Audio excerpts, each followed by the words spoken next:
క్రీస్తు యేసు ప్రభునందు కూడి వచ్చిన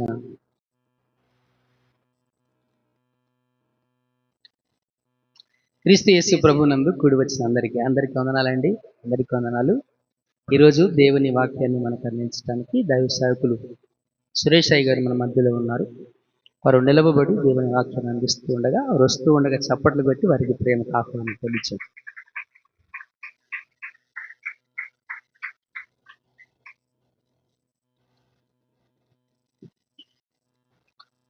ప్రభు అయిన యేసుక్రీస్తు పరిశుద్ధ నామమున చేరువచ్చిన ప్రతి ఒక్కరికి నా హృదయపూర్వకమైన వందనాలు. బాగానే ఉన్నాను, మీరు బాగున్నారా? అందరూ బాగున్నారమ్మా? బాబు వందనాలు, అందరికీ వందనాలు. దేవుని యొక్క మహాకృపను బట్టి మరొకసారి మనం అందరం ఈ విధంగా కలిసి దేవునిని ఆరాధన చేసే ఒక మంచి తరుణాన్ని దేవుడు మనకి ఇచ్చారు. అందును బట్టి దేవునికి వందనాలు. దేవుడు ఇచ్చిన ఆరోగ్యాన్ని బట్టి, ఆయుష్ని బట్టి దేవునికి స్తోత్రాలు. ఇప్పటి వరకు మనం పాటల ద్వారా దేవుని గణపరిచాం, ఆరాధన ద్వారా దేవునిని మహిమపరిచాము. కొద్ది నిమిషాలు దేవుని మాటలు మనం ధ్యానం చేద్దాం. అందరూ కూడా చాలా జాగ్రత్తగా దేవుని మాటలు వినాలని ప్రేమతో మీకు తెలియపరుస్తున్నాను. దయచేసి అందరూ మీ బైబిల్ గ్రంథాన్ని తెరచి అపోస్తులుడైన మత్తయి వ్రాసిన సువార్త 20వ అధ్యాయం 29వ వచనము నుండి 34వ వచనము వరకు వాక్యాన్ని చదువుకుందాం. వారు యెరికో నుండి వెళ్ళుచుండగా బహుజన సమూహము ఆయన వెంట వెళ్ళెను. ఇదిగో, త్రోవ ప్రక్కన కూర్చున్న ఇద్దరు గ్రుడ్డివారు యేసు ఆ మార్గమున వెళ్ళుచున్నాడని విని, ప్రభువా, దావీదు కుమారుడా, మమ్ము కరుణింపుమని కేకలు వేసిరి. ఊరకుండుడి,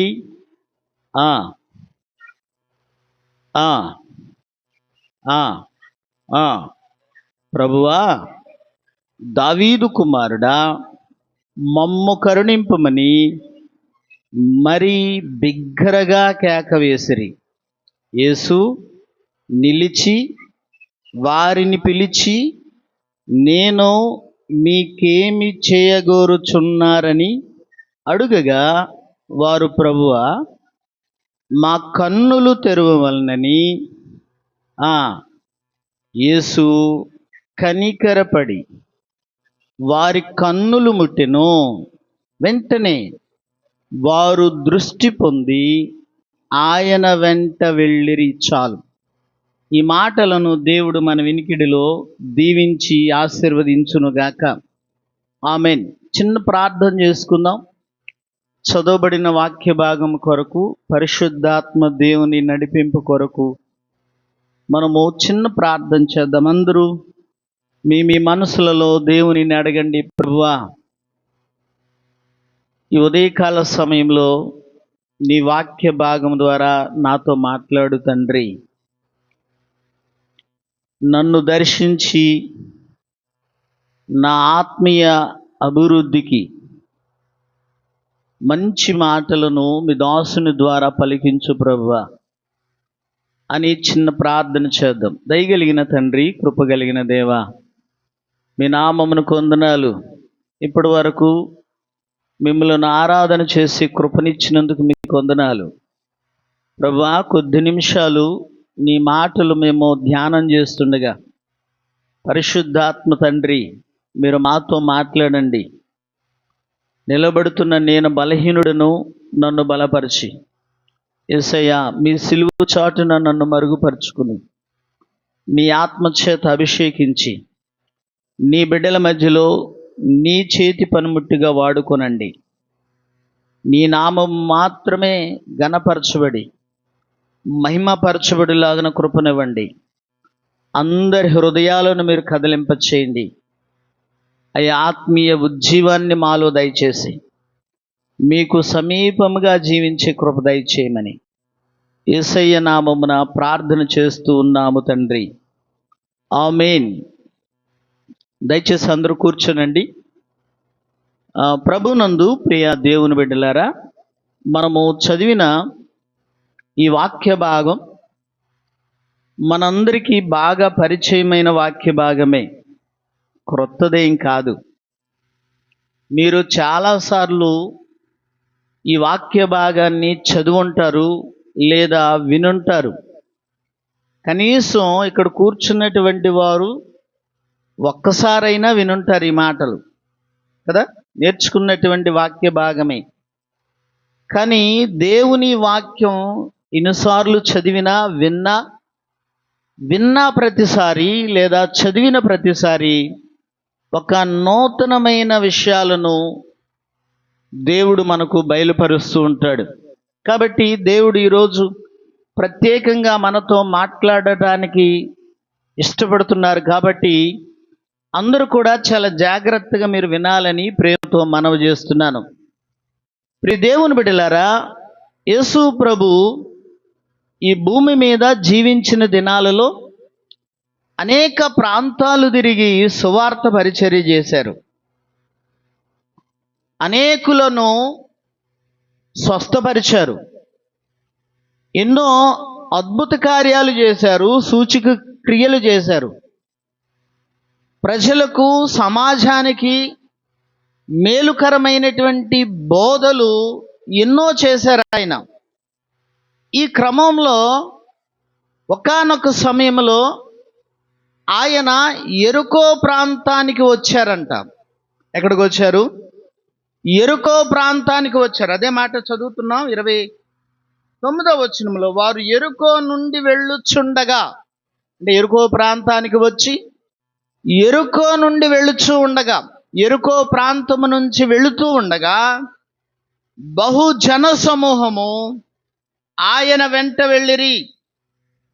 తర్వాత ఇదిగో త్రోవ ప్రక్కన కూర్చున్న ఇద్దరు గ్రుడ్డివారు. ఎవరంట? త్రోవ ప్రక్కన కూర్చున్నటువంటి ఇద్దరు గ్రుడ్డివారును మనం అక్కడ చూస్తూ ఉంటున్నాము.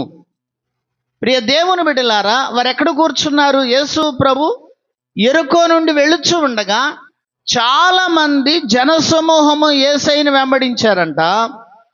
యేసయ్యను వెంబడించినటువంటి సమయంలో మనుషులు యేసయ్య వెంబడి వెళుతూ ఉన్నటువంటి ఆ క్రమములో ఇద్దరు గ్రుడ్డివారు ఎక్కడ కూర్చున్నారు? త్రోవ ప్రక్కన కూర్చున్నారు. త్రోవ ప్రక్కన కూర్చున్నారు.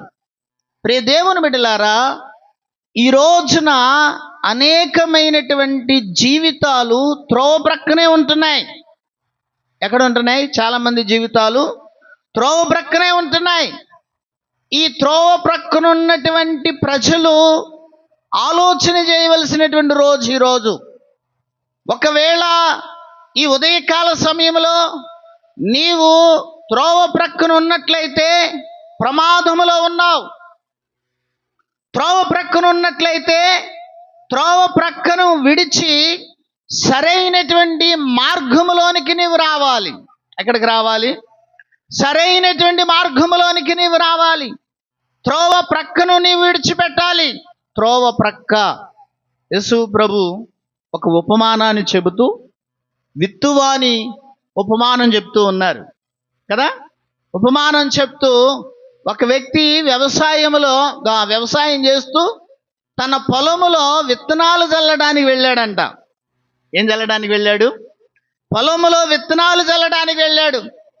విత్తనాలు చల్లడానికి వెళ్ళినప్పుడు ఆ విత్తనాలు చల్లినప్పుడు ఆ విత్తనాలు రకరకాలైనటువంటి స్థలాలలో పడ్డాయి. కొన్ని విత్తనాలు త్రోవ పక్కన పడ్డాయి, కొన్ని విత్తనాలు రాతి నేలను పడ్డాయి, కొన్ని విత్తనాలు ముళ్ళ కంచెలో పడ్డాయి, కొన్ని విత్తనాలు మంచి నేలను పడ్డాయి. త్రోవ ప్రక్కన పడినటువంటి విత్తనాలు ఎటువంటి విత్తనాలు చూద్దాం ఒకసారి. చూడండి, మత్తయి సువార్త 13వ అధ్యాయంలోనికి వెళదాం. మత్తయి సువార్త 13వ అధ్యాయంలో చూద్దాం ఒకసారి. 4వ వచనం చదవండి తల్లి ఒకసారి. 3వ వచనం, 2, 3 వచనాలు. అమ్మ, మత్తయి సువార్త 13వ అధ్యాయము 2వ వచనం, 3వ వచనం. ఆయన వారిని చూచి చాలా సంగతులు ఉపమాన రీతిగా చెప్పెను. ఎట్లనగా, ఇదిగో విత్తువాడు విత్తుటకు బయలువెళ్ళెను. వాడు విత్తుచుండగా కొన్ని విత్తనములు త్రోవ ప్రక్కన పడెను. పక్షులు వచ్చి వాటిని మృంగివేశను. కొన్ని విత్తనాలు ఎక్కడ పడినాయంట? త్రోవ ప్రక్కన పడ్డాయంట. త్రోవ ప్రక్కన పడినటువంటి విత్తనాలను ఎవరు వచ్చి మింగేశారు? పక్షులు వచ్చి తినేశాయంట. అంటే ఈ త్రోవ ప్రక్కన పడినటువంటి విత్తనాలు వారి యొక్క జీవిత విధానం ఎట్లా ఉంటుందో తర్వాత వచనాలలో వివరిస్తూ ఉన్నాడు. ఒకసారి 18, 19 వచనాలను మనం చూద్దాం. 18, 19 వచనాలను చూస్తే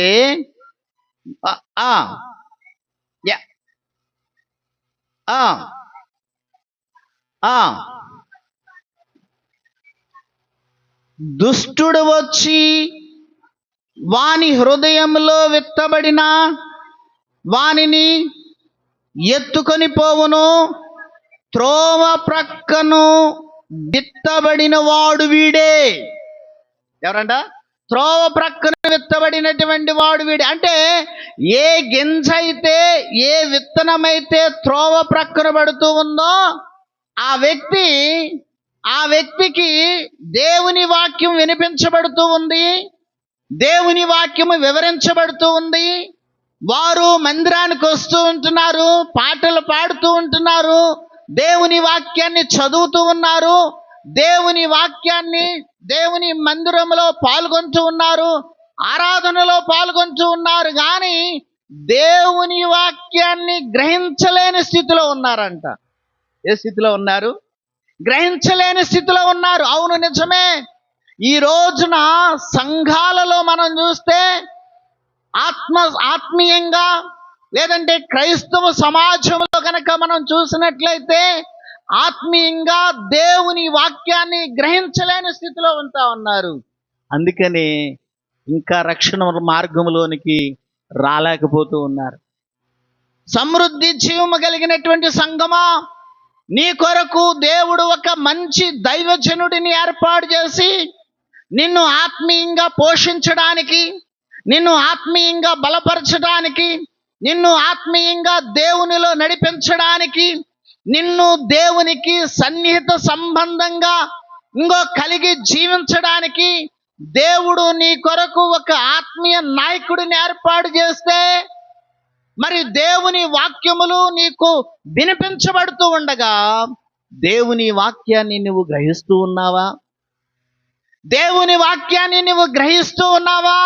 లేదా ఇంకా గ్రహింపలేని అజ్ఞాన స్థితిలో మిగిలిపోయి ఇంకా త్రోవ ప్రక్కనే ఉన్నావా? నీ ఆత్మీయ స్థితి ఏంటి అని దేవుడు ఈ ఉదయకాల సమయంలో నిన్ను ప్రశ్నిస్తూ ఉన్నాడు. నీ ఆత్మీయ మేలుల కొరకే కదా గత వారం సువార్త సభలు జరిగాయి, సెమినార్ జరిగింది. నీ ఆత్మీయ మేలు కొరకే కదా అంత ఖర్చు మీరే ఖర్చు చేశారు. ఎవరు ఖర్చు పెట్టారు? మీరే ఖర్చు పెట్టారు. దేవుని పని జరగాలని ఖర్చు పెట్టారు. దేవుని వాక్యము వినబడాలి, వినిపించాలని ఖర్చు పెట్టారు. సంఘము ఆత్మీయంగా అభివృద్ధి చెందాలని మీరు ఖర్చు పెట్టారు. మంచిదే, నేను చాలా సంతోషిస్తూ ఉన్నాను. దానిని బట్టి మీ సంఘాన్ని నేను ఎంతగానో అభినందిస్తూ ఉన్నాను. అయితే మరి నీకు ఎంతగా ఈ యొక్క సెమినార్ ఉపయోగపడింది?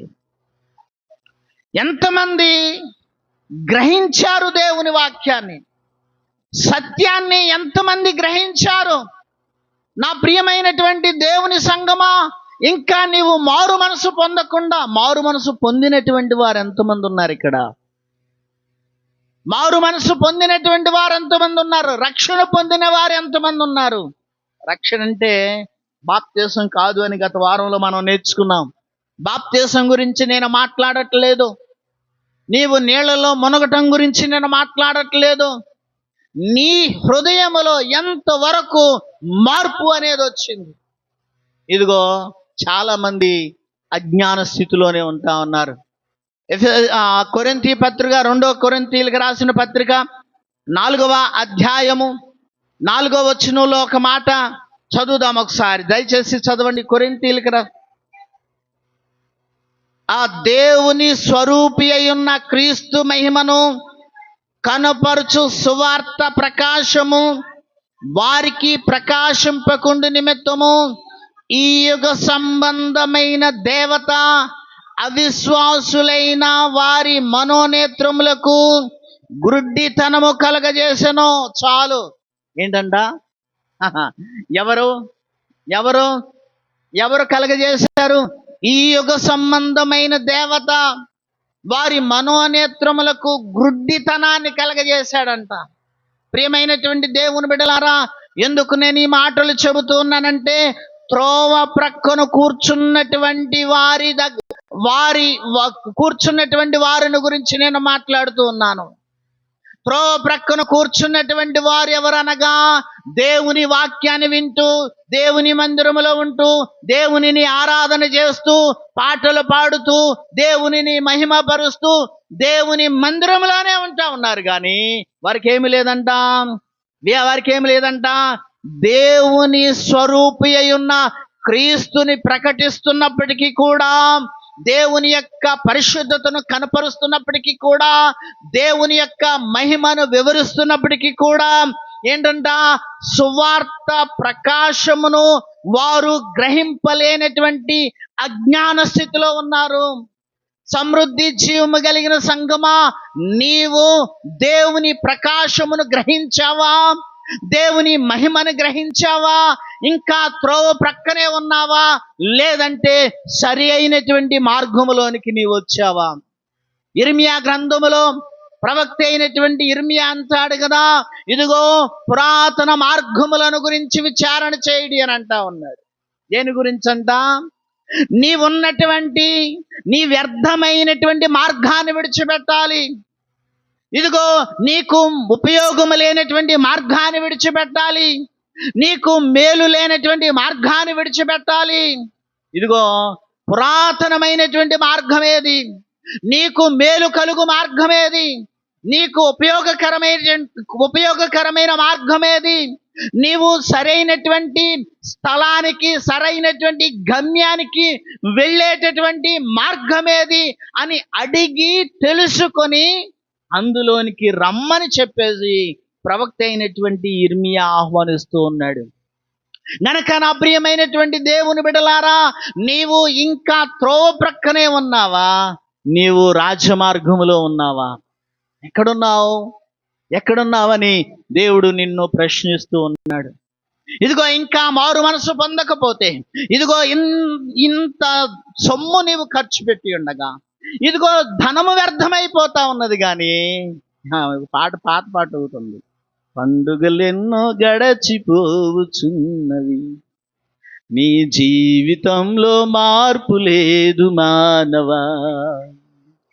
పండుగలెన్నో గడచిపోవుచున్నవి, నీ జీవితంలో మార్పు లేదు మానవా. విందులు వినోదాలు కాదురా. ఏం కావాలి? రక్షణ కావాలి, మారు మనసు కావాలి, త్రోవ ప్రక్కను విడిచిపెట్టాలి. ఇప్పుడు త్రోవ ప్రక్క అంటే త్రోవ ప్రక్క అంటే రోడ్డు పక్క నీట్గా ఉంటుందా? రోడ్డు మీద నీట్గా ఉంటుందా? చెత్త చెదారం అంతా రోడ్డు పక్కనే పడేస్తారు. అంటే నువ్వు ఎక్కడున్నట్లు? త్రోవ ప్రక్కనున్నటువంటి వారులారా, మీరు ఎక్కడున్నారు? చెత్త చెదారం ఉన్న చోటనే ఉన్నారు.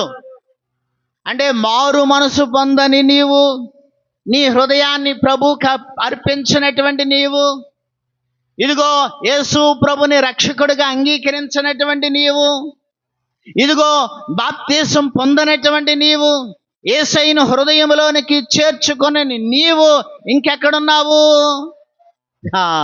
ఆ చెత్తా చెదారం ఉన్న కంపు కొట్టే చోటనే నీవు ఉన్నావు. కనుక నా ప్రియమైనటువంటి సంఘమా, ఈ ఉదయకాల సమయంలో త్రోవ ప్రక్కను విడిచి నీవు రాజమార్గములోనికి రావాలి. ఎక్కడికి రావాలంట? రాజమార్గములోనికి రావాలి. ప్రియ సంఘమా, ఇక్కడ ఈ యొక్క ఇద్దరు గుడ్డి వారు ఎక్కడున్నారు? ఇద్దరు గుడ్డి వారు ఎక్కడున్నారంటే త్రోవ ప్రక్కన కూర్చుని ఉన్నారు. ఈ త్రోవ ప్రక్కన కూర్చున్నటువంటి వారు యేసయ్య ఆ మార్గమున వెళుతూ ఉండగా వారు ఏ విధంగా స్పందించారో మనం చూస్తూ ఉంటున్నాము. ఇక్కడ కనుక మనం చదివినట్లయితే మత్తయి సువార్త 20వ అధ్యాయము చివరి భాగములో 20వ అధ్యాయము 34వ వచనములో, కాబట్టి యేసు కనికరపడి వారి కన్నులు ముట్టి, యేసు ఏం చేశాడంట? వారిని కనికరపడ్డాడు. యేసయ్య కనికరపడి వారి జీవితంలో మేలు చేశాడు. నా ప్రియమైనటువంటి దేవుని సంగమా, ఈ ఉదయకాల సమయంలో నీ జీవితంలో యేసయ్య కనికరం ఉండాలి. ఎవరి కనికరం ఉండాలి? యేసయ్య కనికరం ఉండాలి. ఇందాక సోదరుడు చెబుతూ అన్నాడు, సాక్ష్యం చెబుతూ అన్నారు, ఇదిగో మేము ఎంత చదువుకున్నా మా చదువు వ్యర్థమే. మా జీవితంలో దేవుని కనికరం ఉండాలి, దేవుని సహాయం ఉండాలి.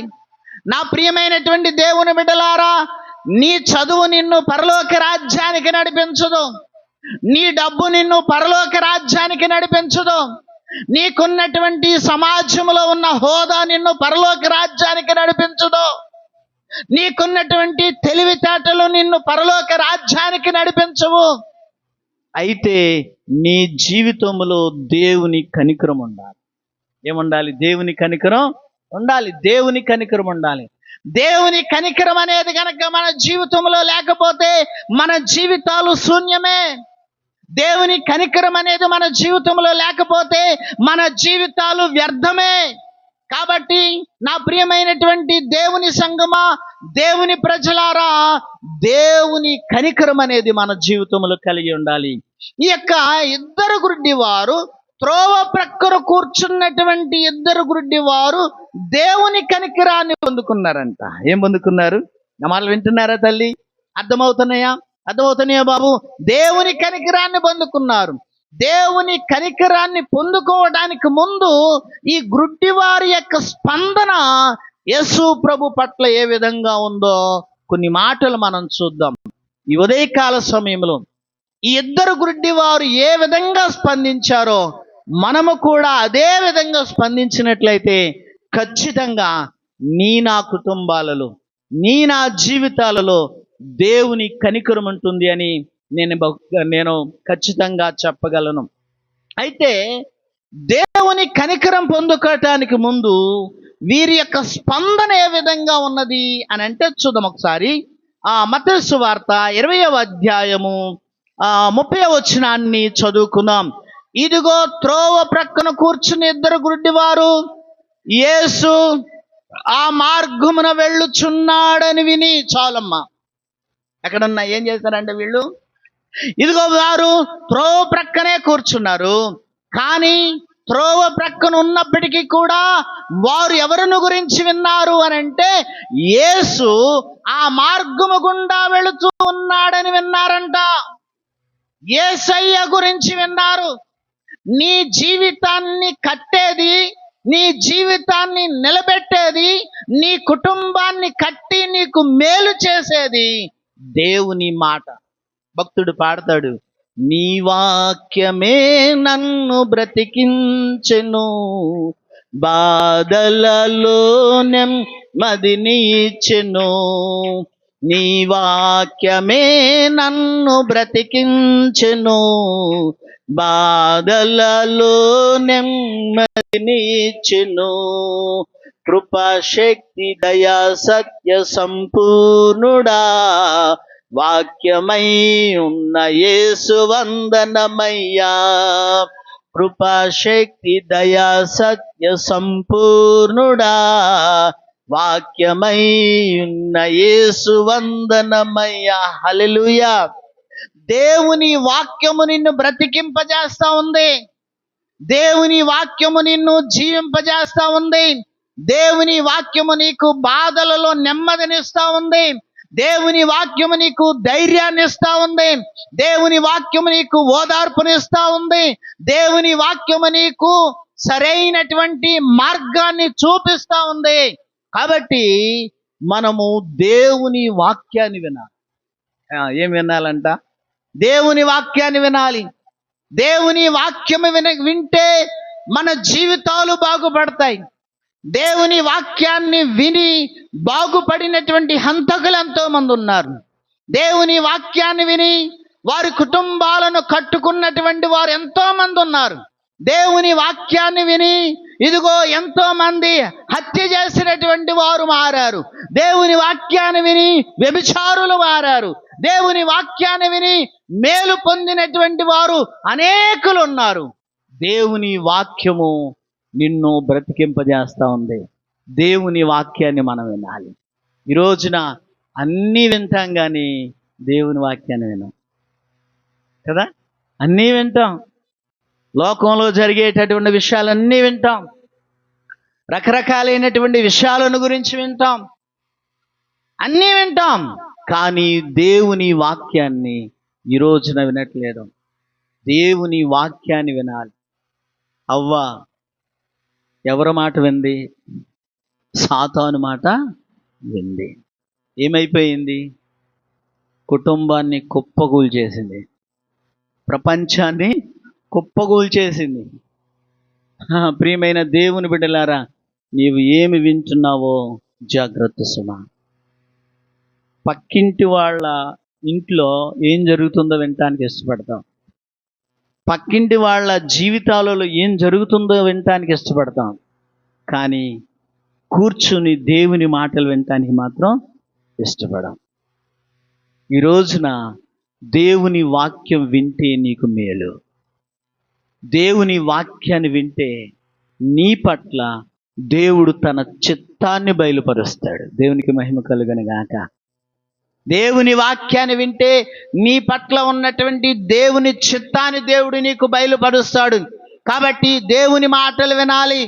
అవ్వ దేవుని మాట కంటే ఎవరి మాటకు ప్రాధాన్యతనిచ్చింది? అపవాది మాటకు ప్రాధాన్యతనిచ్చింది. అపవాది మాట విని దేవుడు చెప్పినటువంటి మాటను పక్కన పెట్టి దేవుని మాటను నిర్లక్ష్యం చేసి అపవాది మాటకు తలొగ్గేసి అపవాది పెట్టినటువంటి ప్రలోభాలకు లోనైపోయి తినవద్దు అని చెప్పినటువంటి పండును తినేసింది. తర్వాత ఆదాము గురించి దేవుడు ఒక మాట అంటాడు. ఆ మాటను చదువుకుందామా ఒకసారి? దేవుని ప్రజలారా, ఆది కాండము 3వ అధ్యాయము 17వ వచనాన్ని చదువుకుందాం. ఆది కాండము 3వ అధ్యాయము 17వ వచనములో ఆదాముతో, నీవు నీ భార్య మాట విని తినవద్దని నేను నీకు ఆజ్ఞాపించిన వృక్ష ఫలములు తింటివి గనక నీ నిమిత్తము నేల శపించబడి ఉన్నది, ప్రయాసముతోనే నీవు బ్రతుకు దినములన్నీయు దాని పంట తిందువు. చాలు చాలు ఏమంటూ ఉన్నాడు దేవుడు? దేవుడు అవ్వతో ఏమంటా ఉన్నాడు? నీవు నీ భార్య మాట విని అని అన్నాడు. ఎవరు మాట విన్నాడంట? భార్య మాట విని. భర్తలారా, మీ భార్య మాట వినొద్దు అనేది నా ఉద్దేశం కాదమ్మా. అమ్మ తప్పుగా అర్థం చేసుకోదు. పాస్టర్ గారు మా మాట వినొద్దు అంటున్నాడు మా భర్తల్ని అని చెప్పేసి మీరు అట్లా తప్పుగా అర్థం చేసుకోవద్దు. అంటే ఇక్కడ ఉద్దేశం ఏంటి అనంటే, దేవుని మాట కంటే ఎవరి మాటకు ప్రాధాన్యతనిచ్చారు? అవ్వేమో సాతానుడి మాటకు ప్రాధాన్యతనిచ్చింది. ఆదామేమో ఎవరి మాటకి ఇచ్చాడు? భార్య మాటకు ప్రాధాన్యతనిచ్చాడు. దేవుని వాక్యాన్ని నిర్లక్ష్యం చేసేశారు. దేవుని వాక్యాన్ని కప్పిపుచ్చేశారు. దేవుని మాటను కప్పిపుచ్చి ఈ లోక సంబంధమైన ఆశలకు, ఈ లోక సంబంధమైన ఆనందానికి, ఈ లోక సంబంధమైన సంతోషానికి ప్రాధాన్యతనిచ్చారు. శాశ్వత సంతోషాన్ని మరుగున పడేశారు. తద్వారా కలిగినటువంటి ప్రతిఫలం ఏంటంటే, నిన్ను బట్టి అని అన్నాడు దేవుడు ఆదామును. ఎవరిని బట్టి అంట? నిన్ను బట్టి నేల శపించబడింది అని అన్నాడు. నిన్ను బట్టి నేల శపించబడటం మాత్రమే కాదు, నీ బ్రతుకు దినములన్నీ ఏం చేస్తావు నీవు? ప్రయాసపడి, చెప్పాలి, ప్రయాసపడి బ్రతుకుదు. ప్రియ దేవుని బిడ్డలారా, దేవుని మాట వినాలి. వ్యర్థమైనటువంటి మాటలు మనము వినకూడదు, అనవసరమైనటువంటి మాటలు మనము వినకూడదు. తర్వాత సౌలు రాజును గురించి కూడా ఒక మాట అంటూ ఉన్నాడు. చూద్దామా?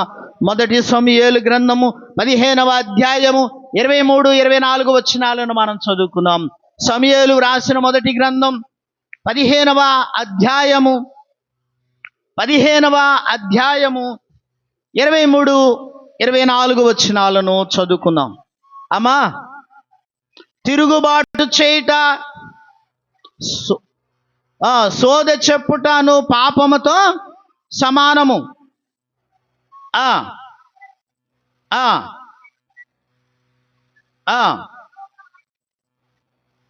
యెహోవా ఆజ్ఞను నీవు విసర్జించితివి గనక నీవు రాజుగా ఉండకుండా ఆయన నిన్ను విసర్జించెననగా. చాలు. ఇంకా మనం పైకి చదువుకుంటూ వెళ్తే 19వ వచనం నుండి మనం చదువుకుందాం. నీవు ఎందుచేత యెహోవా మాట వినక దోపుడు మీద ఎగబడి ఆయన దృష్టికి కీడు చేసిటివనెను. చాలు. ఈ మాట సమూయేలు ప్రవక్త సౌలు రాజుతో చెబుతూ ఉన్నాడు. సమూయేలు ప్రవక్త సౌలు రాజుతో చెబుతూ అంటా ఉన్నాడు కదా, ఇదిగో దేవుని మాట నువ్వు ఎందుకు వినలేదు? నీవు దేవుని మాట వినకుండా ఎందుకు దేవుని మాట నుండి నీవు తప్పిపోయావు అని అంటా ఉన్నాడు. ప్రియ దేవుని బిడ్డలారా, సౌలు రాజుతో దేవుడు చెప్పాడు, అమాలేకీలతో యుద్ధం చేయమని చెప్పాడు. అమాలేకీలు శత్రువులతో యుద్ధం చేయమని చెప్పాడు. శత్రువులతో యుద్ధం చేయమని చెప్పడం మాత్రమే కాదు, శత్రువులను సమూల నాశనం చేయమన్నాడు. దేవుడు. అయితే సౌలు రాజు చేసిన పనేంటి? దేవుడు చెప్పినటువంటి మాట ప్రకారం యుద్ధానికి వెళ్ళాడు, వారితో యుద్ధం చేశాడు, వారి మీద గెలిచాడు. గెలవటానికైతే గెలిచాడు కానీ అందరినీ కూడా సమూల నాశనం చేయలేదు. అందులో కొంత దోపుడు సొమ్ము తెచ్చుకుని పెట్టుకున్నాడు. ఏం పెట్టుకున్నాడంట? దోపుడు సొమ్ము తెచ్చుకుని పెట్టుకున్నాడు. అదే మాట 19వ వచనములో మనం చదువుతూ ఉన్నాము. నీ మాట, యెహోవా మాట వెనక దోపుడు మీద ఎగబడి. చూడండి ఎంత పెద్ద మాట అన్నాడు. దేని మీద ఎగబడ్డాడంట? దేవుని మాట వెనక దోపుడు సొమ్ము మీద ఎగబడి. నా ప్రియమైనటువంటి దేవుని బిడ్డలారా, ఈ రోజున దేవుని మాట వెనక తప్పిపోయేటటువంటి వారు ఎంతో మంది ఉన్నారు. అమ్మ, ప్రార్థనకు రాలేదు ఏంటంటే కుదరలేదండి. ఎందుకు? ఖాళీ లేదు. ఏం లేదంట? ఖాళీ లేదు. ఏదైనా ప్రమాదకరమైనది వచ్చింది అని అంటే హాస్పిటల్లో ఉంటే అప్పుడు గుర్తుకొస్తుంది మందిరం, అప్పుడు గుర్తుకొస్తుంది పాస్టర్ గారు, అప్పుడు గుర్తుకొస్తాడు. అప్పుడు చెక్ చేస్తాం పాస్టర్ గారి నెంబర్ ఎక్కడుందా అని. అప్పుడు వెతుకుతూ ఉంటాం దేవుని మందిరానికి దారేటు అని. దేని మీద ఎగబడుతున్నాం మనం? సంపాదన మీద. దేని మీద? సంపాదన మీద. పని చేసుకోవద్దని దేవుడు చెప్పలేదు, ఏ సేవకుడు చెప్పట్లేదు, మేము కూడా చెప్పట్లేదు. పని చేసుకునండి, కష్టపడాలి. బైబిల్ చెప్తా ఉంది, కష్టపడకుండా చెప్పండి, కంప్లీట్ చేయండి. భోజనం చేసే అర్హత కూడా లేదు. కష్టపడకుండా, పని చేయకుండా భోజనం చేసే అర్హత కూడా లేదు అని బైబిల్ చెప్తుంది. కష్టపడాలి, పని చేయాలి, నీ కష్టార్జితాన్ని నువ్వు తినాలి. అయితే దేవుని సమయాన్ని మాత్రం దేవునికి ఇవ్వాలి. ఏం చేయాలంట? దేవుని సమయాన్ని దేవునికి ఇవ్వకుండా ఏంటంట అది? దొంగిలించడం. దానిని దొంగిలించడం, దేవుని సమయాన్ని దొంగిలిస్తూ ఉన్నావు. అంటే నువ్వేం చేస్తా ఉన్నావంటే దేవుని సమయాన్ని దొంగిలిస్తున్నటువంటి నీవు దోపుడు మీద ఎగబడుతున్నావు అని అంటా ఉన్నాడు ఇక్కడ బైబిల్లో. నా ప్రియమైనటువంటి దేవుని సంగమా, దేవుని బిడ్డలారా, ఇదిగో దేవుని మాట వింటూ ఉన్నావా? దేవుని మాటకు నువ్వు ప్రాధాన్యతనిస్తూ ఉన్నావా? లేదంటే నీ ఇష్టం వచ్చినట్లుగా నీ ఇష్టం వచ్చిన స్థలాలకు నువ్వు వెళుతున్నావా? నీ ఇష్టం వచ్చినటువంటి పనులకు నువ్వు వెళుతూ ఉన్నావా? ఏం చేస్తా ఉన్నావు? ఒకసారి ప్రశ్నించుకో. ప్రియ దేవుని సంగమా, దేవుని మాట వినాలి మనం. ఈ యొక్క ఇద్దరు గురుడ్డివారు చేసిన మొదటి పని, దేవుని కనికరం పొందుకోవటానికి చేసిన మొదటి పని ఏంటంటే దేవుని మాట విన్నారు వారు. ఇదే వాక్య భాగంలో మనం చదువుతూ ఉన్నాం. ఏం చదువుతూ? బలులు అర్పించుట కంటేనో, దహన బలులు అర్పించుట కంటేనో యెహోవా మాట వినుట శ్రేష్టము. దేవుని మాట వినటం ఏంటంట? శ్రేష్టము. దేవుని మాట వినటం శ్రేష్టం. కనుక ప్రియ దేవుని బిడ్డలారా, ఈ ఇద్దరు గురుడి వారు దేవుని కనికరం పొందుకోవడానికి చేసిన మొదటి పని లేదా మొదటి స్టెప్ ఏంటంటే దేవుని మాట వినటం. ఏంటది? దేవుని మాట వినటం. దేవుని మాట విన్న తర్వాత ఏం చేశారో చూద్దాం ఒకసారి. మత్తయి సువార్త 20వ అధ్యాయములో ఏమన్నారమ్మా? ప్రభువా, దావీదు కుమారుడా, మమ్ము కరుణింపుమని కేకలు వేసిరి. చాలు. ఏం చేశారంట? రెండోదిగా ఏం చేశారంటే ప్రభువా, దావీదు కుమారుడా అని కేకలు వేశారంట. ప్రభువా, దావీదు కుమారుడు. ప్రభువు అనేటటువంటి పదం ఎవరికి వాడతారు అని అంటే ఒక అధికారములో ఉన్నటువంటి వ్యక్తికి మాత్రమే ఈ ప్రభువా అనే పదాన్ని ఆపాదిస్తారు. జాగ్రత్తగా వినండి. ఎవరికి ఆపాదిస్తారు? అధికారములో ఉన్న వ్యక్తికి మాత్రమే ఈ ప్రభువా అనే పదాన్ని ఆపాదిస్తారు. అంటే ఈ యొక్క గ్రుడ్డివారు యేసు ప్రభు అధికారము కలిగిన దేవుడు అని గ్రహించారు. దేవునికి స్తోత్రం చెప్దాం. ఏ దేవుడు అని గ్రహించారు? అధికారము కలిగిన దేవుడు. సృష్టి యావత్తు మీద అధికారము కలిగిన దేవుడు. ప్రతి మనిషి మీద అధికారము కలిగిన దేవుడు. ప్రతి ప్రభుత్వం మీద అధికారము కలిగిన దేవుడు. ప్రతి విషయములోనూ అన్నిటి అందును సార్వభౌమ అధికారము కలిగినటువంటి దేవుడు ఆయన. యేసు ప్రభు తన శిష్యులతో కలిసి ఒకానొకసారి ఆయన దోణిలో సముద్రంలో ప్రయాణం చేసుకుంటూ వెళుతున్నారు. జాగ్రత్తగా వినండి. సముద్రంలో ప్రయాణం చేస్తూ దోణి మీద వారు వెళుతూ ఉన్నారు. ఆయన పరిచర్లో బాగా అలసిపోయి ఆ దోణి అడుగు బాగాన రెస్ట్ తీసుకుంటున్నారంట. యేసు ప్రభు వారు విశ్రాంతి తీసుకుంటూ ఉన్నారు. వారు శిష్యులు పైన కూర్చొని మాట్లాడుకుంటూ ఉన్నారు. ఈలోగా అనుకోకుండా సముద్రం మీద తుఫాన్ వచ్చింది. ఆ తుఫానుకి బాగా గాలి వీస్తూ ఉంది. ఆ గాలి వీచడం వలన అలలు బాగా కొడుతూ ఉన్నాయి. ఆ నీరు వచ్చేసి వారు ఉన్నటువంటి దోణిలో పడుతూ ఉంటే ఆ దోణి మునిగిపోయే ప్రమాదం వచ్చింది. అప్పుడు శిష్యుల్లో ఒకరు యేసు ప్రభు దగ్గరికి వెళ్ళి ప్రభువుని లేపి అంటా ఉన్నారు, ప్రభువా, మేము నశించిపోతా ఉన్నాం, మీకు చింత లేదా అని శిష్యుల్లో ఒకడు యేసు ప్రభువుని లేపారు.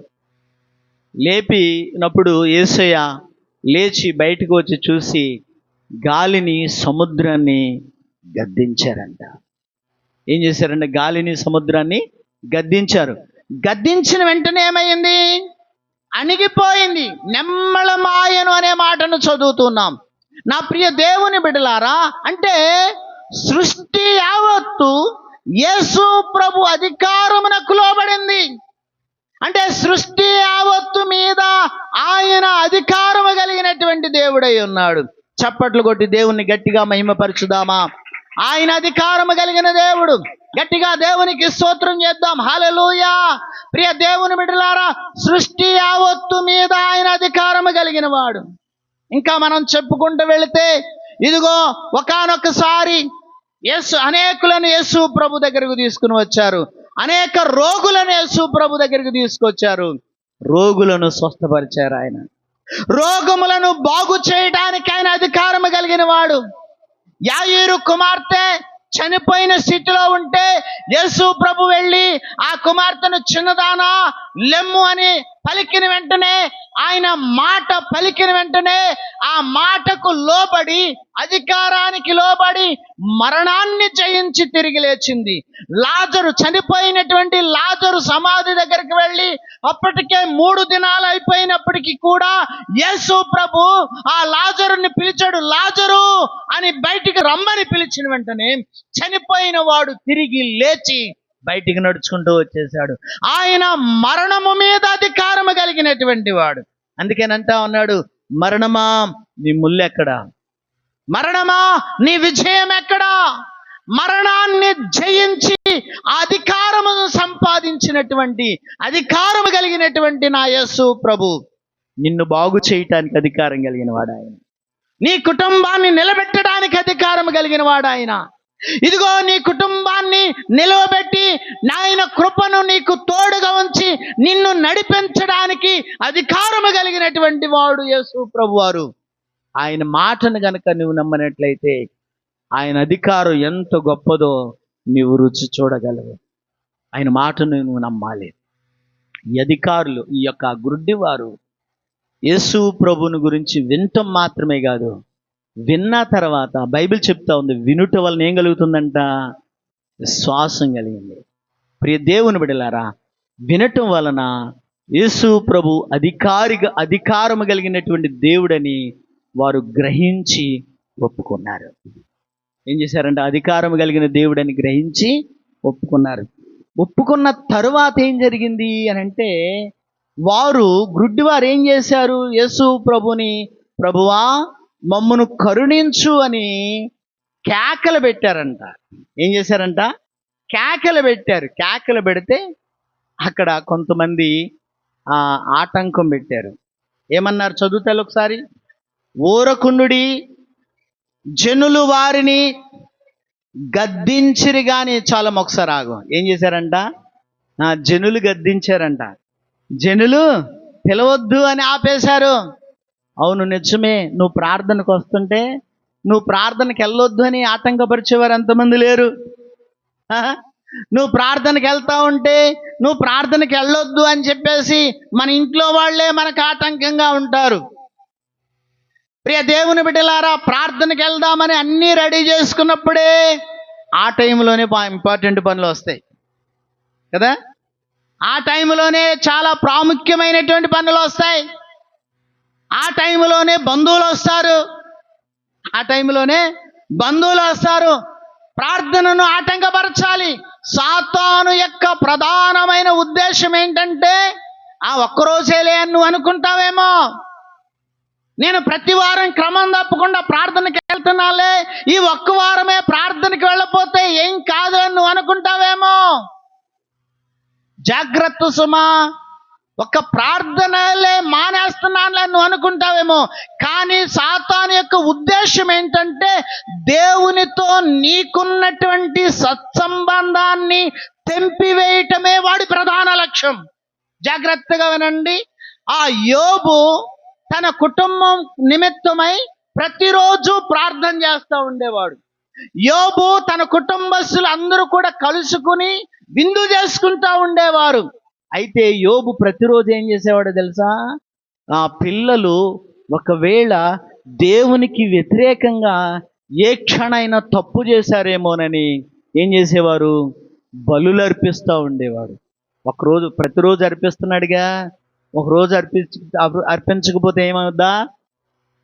ప్రతిరోజు బలులు అర్పిస్తున్నాడు కదా, ఏదైనా ఒక రోజు అర్పించడం ఆపివేస్తే ఏమన్నా అవుద్దా అని యోబు అనుకోలా. జాగ్రత్త సుమా. ఒక వారం ప్రార్థన మానేస్తే ఏమన్నా అవుతాను అనుకుంటామేమో. బైబిల్ చెప్తా ఉంది, ఒక దినము ఎన్ని దినాల కంటేనంట? 1000 దినముల కంటే శ్రేష్టమైనది. అంటే ఒక్కరోజు నీవు దేవునితో సహవాసం చేయటం మానేస్తే ఎన్ని దినాల సహవాసాన్ని కోల్పోతున్నావు? ఎన్ని దినాల ఆశీర్వాదాన్ని కోల్పోతున్నావు? 1000 దినాల ఆశీర్వాదాన్ని నీవు కోల్పోతున్నావు. ప్రియ దేవుని బిడ్డలారా, మరి నీవు దేవుని సన్నిధిలో ఆటంకాలు నీకు ఎదురైనప్పుడు నీ స్పందన ఏ విధంగా ఉంటుంది, నీ నడవడిక ఏ విధంగా ఉంటుంది, నీ ప్రవర్తన ఏ విధంగా ఉంటుంది. ఈ గ్రుడ్డి వారికి కూడా ఈ ఆటంకాలు ఎదురయ్యాయి. అయితే వారు ఏం చేశారు? చదువు తల్లి తర్వాత నెక్స్ట్. ప్రభువా, దావీదు కుమారుడా, కరుణింపుమని మరీ బిగ్గరగా. ఈ పదాన్ని అందరూ చాలా జాగ్రత్తగా గమనించాలి. ఎట్లాగంట? మరి బిగ్గరగా, మరి బిగ్గరగా, మరి ఎక్కువగా కేకలు పెట్టారు. అంటే నేను అంటాను, వారు మొదటిగా దేవుని వాక్యాన్ని విన్నారు. విన్న తర్వాత యేసయ్య అధికారాన్ని ఒప్పుకున్నారు హృదయంలో. ఒప్పుకుని వారికి ఆటంకం ఎదురైనప్పుడు క్రీస్తునందు ఉన్నటువంటి గొప్ప విశ్వాసాన్ని వ్యక్తపరిచారు. ఏ విశ్వాసం అంట? చెప్పాలి. ఏ విశ్వాసం? గొప్ప విశ్వాసం. నా ప్రియమైనటువంటి దేవుని సంఘమా, ఈ ఉదయకాల సమయంలో దేవుని సన్నిధిలో ఉన్నటువంటి నీవు యేసు క్రీస్తునందు నీకున్నటువంటి విశ్వాసము గొప్పదా లేదా బలహీనమైనదా? నీ విశ్వాసం ఎటువంటిది? ఎటువంటి విశ్వాసాన్ని నీవు దేవుని సన్నిధిలో నీవు కలిగి ఉన్నావు? ఒకసారి ప్రశ్న వేసుకో. కనాను ప్రాంతం నుంచి ఒక స్త్రీ యేసు ప్రభు దగ్గరకు వచ్చింది. ఆమె కుమార్తె దెయ్యము బట్టి చావు బ్రతుకుల మధ్యలో ఉందంట. మనందరికీ తెలిసిందే. ఏంటంట?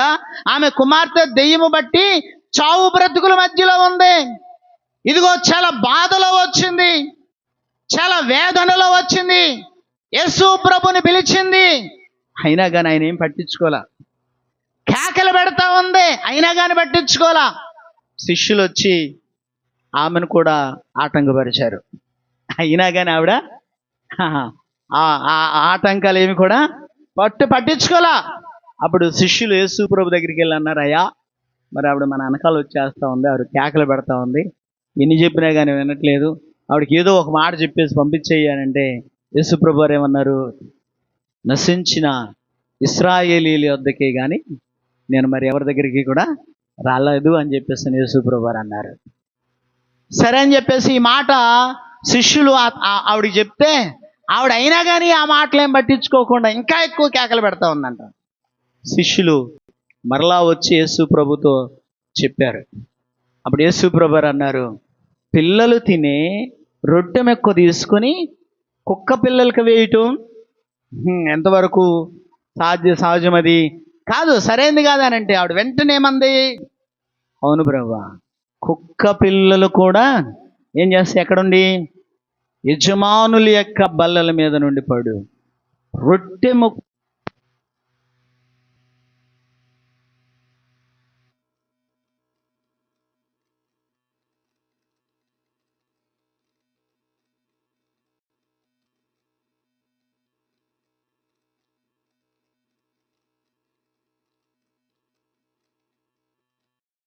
ఇదిగో దేవుడు నీతో మాట్లాడుతూ ఉన్నారు.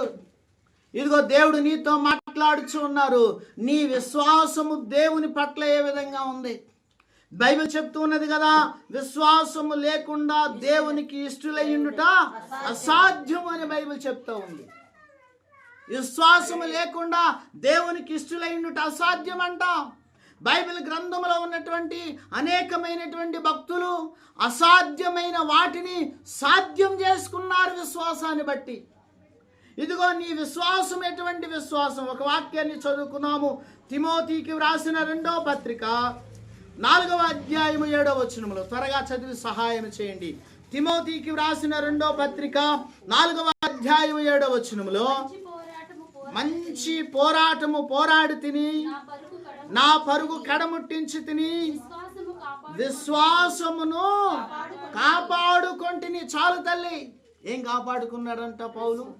చెప్పాలి. విశ్వాసాన్ని కాపాడుకున్నాడంట.